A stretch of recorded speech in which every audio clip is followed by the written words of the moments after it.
نو کم قسم معاهده چې نبی علیہ الصلوۃ والسلام چا سره جبه کړی دا کو هغه انفرادي تور باندې چا سره جبه کړی دا نو هغه نبی علیہ الصلوۃ والسلام سره ته رسول دا یو حدیث کې راغلی دی چې نبی علیہ الصلوۃ والسلام یو ځل یو صحابي په خپل باندې دا خبره کړې ده وې د جهالت په زمانه کې چې زه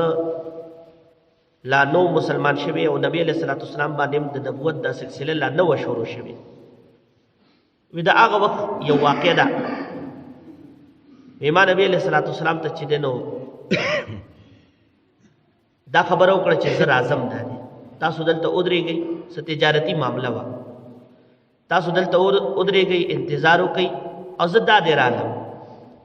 خو چې زه لړم نو زه خپلو کارونو کې دوره مصروفه شوم چې ما نه اډو خبره هېره شو وی په دې کې چې نو یو ورځ تېره شوه دویمه ورځ تېره شوه درېیمه ورځ تېره شوه وی چا راته ووایي چې بهي تا بهر چې دی نو نبی علیہ الصلوۃ والسلام ورته یادو چې هغه ته تاسو تا ورسره جبه کړې وه چې زه راځم او چې ته چې دی نو لا نړې او تا ته خو هغه چې دی نو اوسه پورې ولاړ دي نو بیا دی وایي چې زه انتهایي ما ته خبر رایاده شوه او ډېر سخت خفه شوم وی رامنډه مې کړه وی لاړم چې کله وی نبی علیہ الصلوۃ والسلام سره زما ملاقات وشو دوی په دې خبره باندې نبی علیہ الصلوۃ والسلام بد ونه کړ وی غصه راته ونه کړ بد خبره چې دینو راته ونه کړ وی زه اون رټلم دای راته ونه وی چې بھائی ما سره د خو جبه کړي وا او ته چې دینو رانلې مال دې دوره تکلیف راکو هیڅ قسم شکایت وته نبی علیہ الصلوۃ والسلام ونه وی صرف دوره راته وی چې ګوره واده چې چا سره وکې نو هغه سر ته رسو بس دغه خبره راته وکړه